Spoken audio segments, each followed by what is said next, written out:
배심원 결정이 판결에 영향을 주는 국민참여재판은 일반 재판보다 성범죄 무죄율이 월등히 높습니다. 이 피고인들의 권리이긴 하지만 형량을 낮추기 위해 악용될 수 있다는 우려도 나옵니다. 박석영 기자가 보도합니다. 전직 서울대 서어서문학과 교수 A씨는 외국 학회에 같이 갔던 대학원생 제자를 여러 차례 성추행한 혐의로 재판에 넘겨졌습니다. A씨는 국민 시각으로 판단받겠다며 국민참여재판을 신청했고 피해자 반대에도 불구하고 법원은 이를 받아들였습니다. A 교수 사건이 지금은 학교의 손을 떠나 있지만 서울대 구성원들은 법의 심판이 역사의 정방향을 향하는지 두 눈 똑똑히 뜨고 지켜볼 것입니다.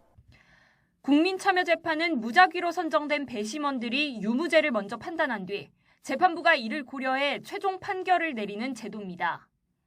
피고인의 신청이 있을 경우 재판부 판단에 따라 국민참여재판 여부가 결정됩니다. 그런데 성범죄의 경우 무죄율이 높아 형량을 낮추려는 피고인 전략으로 악용될 수 있다는 우려가 제기됩니다. 지난해 열린 국민참여재판 가운데 가장 많은 비중을 차지한 건 성범죄입니다. 성범죄 일반 재판 무죄율은 2.4%지만 국민참여재판 무죄율은 18%로 살인 등 주요 4대 범죄보다 격차가 큽니다.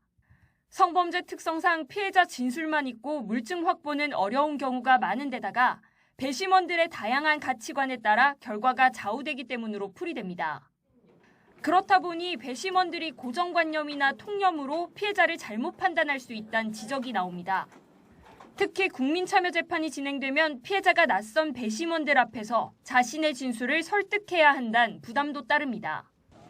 앞서 미성년자 성폭행 혐의로 구속 기소된 전 유도국가대표 왕기춘은 국민참여재판을 원한다며 항고와 재항고를 거듭했지만 결국 대법원에서 기각되기도 했습니다. 지역 사람들로 구성될 배심원단 앞에서 피해자가 진술하게 되면 2차 가해가 우려된다는 검찰과 피해자 측 주장을 법원이 받아들인 겁니다. 성인지 감수성이 떨어지는 부분이 영향을 미치고 있는 것 같습니다. 성범죄 사건 같은 경우는 국민참여재판으로 진행을 안 하는 게 불가피하게 진행을 해야 되는 그런 상황이라고 한다면은 불필요한 질문들에 대해서는 최대한 배제를 하도록.